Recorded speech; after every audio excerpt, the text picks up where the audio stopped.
Здравствуйте! В этом видео речь пойдет вот о таком китайском спидометре. Это первая часть видео, в которой я сделаю обзор, а во второй части я произведу разборку прибора и покажу, как можно подключить к нему любой датчик скорости.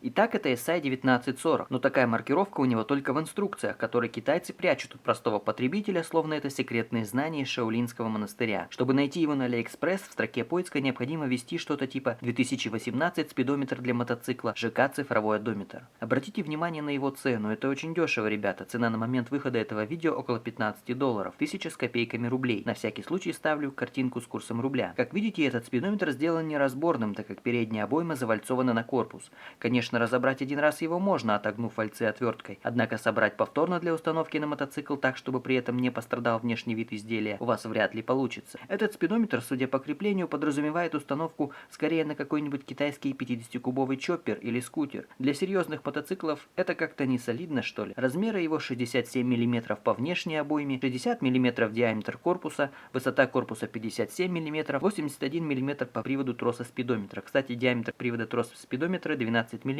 Постойте, трос спидометра? Не торопитесь, прибор ведь электронный, поэтому трос тут постольку-поскольку. Сам ЖК-экран внутри имеет полезный диаметр в 47 мм, но китайцы клеют на него накладку с диаметром в 44 мм, которая закрывает часть символов в некоторых местах, особенно индикатор уровня топлива. Видите, как некрасиво? Еще и наклеено неровно. Итак, перед нами спидометр в классическом черном цвете. Существует еще два варианта исполнения: хромированное покрытие и бронза. Управление прибором осуществляется при помощи кнопки, расположенной на тыльной стороне корпуса. И так как это одна кнопка настроек, то режимов работы у нее только два. Это одиночный щелчок и долгое нажатие. Здесь мы видим выход под трос спидометра и косу проводов. Черный провод это плюс, зеленый это минус, красно-черный сигнал на тахометр, бело-синий на указатель топлива в баке. Давайте подадим питание на прибор. Как видите, прибор выполняет самодиагностику. Тахометр считает до 10 тысяч, спидометр до 199, после чего мы видим, что прибор готов к работе. При нажатии кнопки настроек один раз прибор переключает между общим счетчиком пробега ODO и счетчиком дневного пробега TRIP. Как вы можете заметить, ODO считает до 99 999, а TRIP до 999.9. При удержании кнопки настроек очищаются текущие значения TRIP. На данные общего пробега это не влияет. Если же мы будем удерживать кнопку настроек, находясь на главном экране при надписи ODO, тогда прибор начнет переключать подсветку ЖК-экрана с интервалом примерно 0,5 секунды. Всего прибор имеет 7 цветов подсветки. Для того, чтобы выбрать желаемый цвет, кнопку необходимо отпустить. Теперь самое интересное — это настройки. Как войти в меню установок? Ведь по умолчанию в приборе запрограммированы какие-то определенные значения. Как настроить эти параметры под другой байк или автомобиль? Для этого необходимо при выключенном питании зажать кнопку настроек и включить зажигание. Это ввод пароля. Вообще доступно два пароля: 6610 для изменения текущих настроек и 8810 для автоматического возврата к заводским настройкам. Так как у нас сейчас мигает последний 0, чтобы перейти к следующему разряду, зажимаем кнопку. Видите, начинает мигать второй 0. Теперь кратковременным нажатием кнопки вводим необходимые значения. Требуется ввести единицу. Далее тем же способом вводим 6. Когда вы введете последнюю шестерку, прибор отобразит следующие значения. Это значит, что частота в 46,6 Гц соответствует скорости в 60 км в час. Чтобы изменить эти значения, удерживаем кнопку настроек до тех пор, пока последняя цифра 6 не начнет мигать. Теперь кратковременным нажатием кнопки мы осуществляем выбор нужного значения. У вас может возникнуть вопрос, как определить, какое значение подходит для меня. Для этого есть следующая формула, где 1 миллион это количество миллиметров в километре, circumference это длина окружности колеса, x60 это 60 км в час и 3600 это количество секунд в часе. Иными словами, данная формула определяет количество импульсов за 1 секунду времени. Например, частоте в 1 Гц будет соответствовать 1 импульс в секунду. Теперь, зная длину окружности колеса мотоцикла, например, в 2055 мм, используя данную формулу, мы получим частоту 8,1 Гц при считывании одного импульса за один оборот. Если же количество магнитов у вас равняется 2, тогда длину окружности необходимо поделить пополам. Если 3, то на 3 и так далее. Для автомобильных 6-импульсных датчиков скорости примерное значение для скорости в 60 км в час будет соответствовать 101,6 Гц для ВАЗ-2101 на стандартных заводских покрышках. Понятно, что более точную настройку вы сделаете при помощи GPS. Это параметры, от которых необходимо отталкиваться.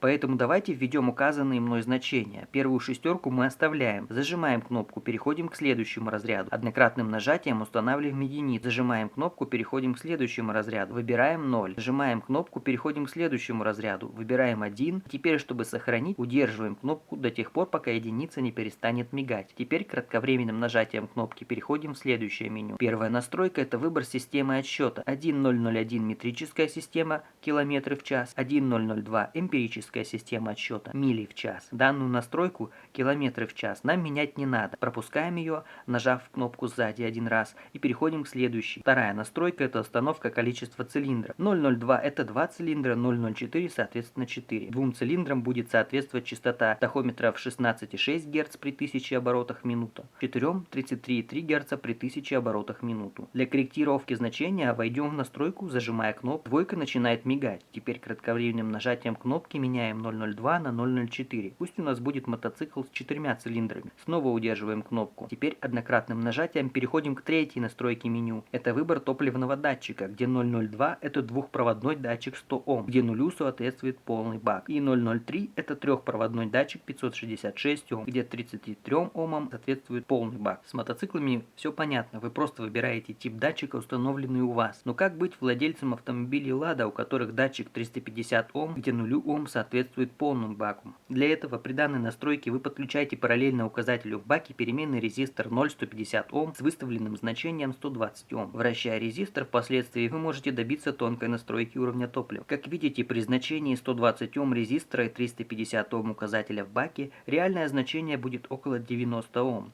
И прибор, исходя из таблицы настроек, должен показывать один мигающий сегмент. Поэтому не станем изменять это значение. Однократное нажатие кнопки настроек приведет к выходу из режима установок и переключит прибор в режим работы с выходом на главный экран.